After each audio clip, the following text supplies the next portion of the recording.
Fassina, c'è un'evasione fiscale da sopravvivenza. Lo aveva dichiarato ieri, lo ha ribadito oggi ai giornalisti riuniti a Palazzo Balbi.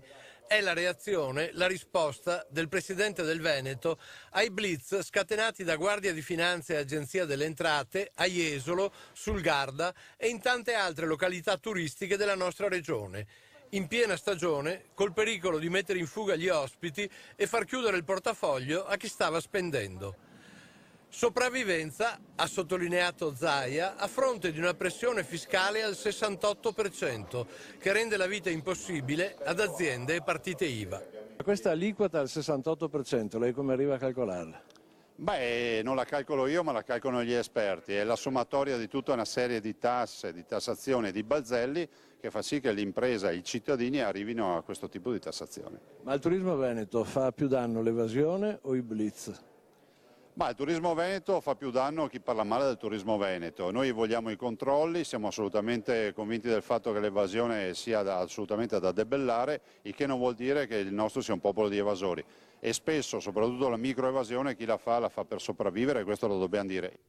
Zaia ha spiegato che non si tratta di tollerare l'evasione, ha anzi proposto pene più severe, fino al carcere e alla chiusura delle attività, ma a fronte di aliquote più umane.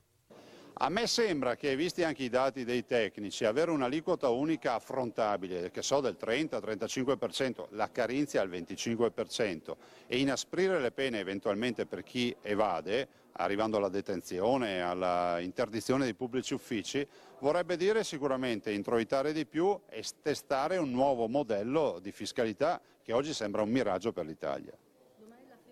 Proposta magari sensata, quella del governatore Zaia, ma, come ha detto anche lui, è un miraggio nel nostro paese che le tasse le ha sempre aumentate e mai diminuite.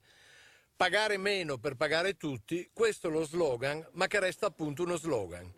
E intanto il turismo, unica industria veneta a reggere di fronte alla crisi, deve fare i conti con questi blitz che, oltre a tutto, ha sottolineato sempre Zaia, producono tanto fumo ma poco arrosto, cioè tanta presunta evasione accertata, ma alla fine della giostra poco gettito reale nelle casse dello Stato.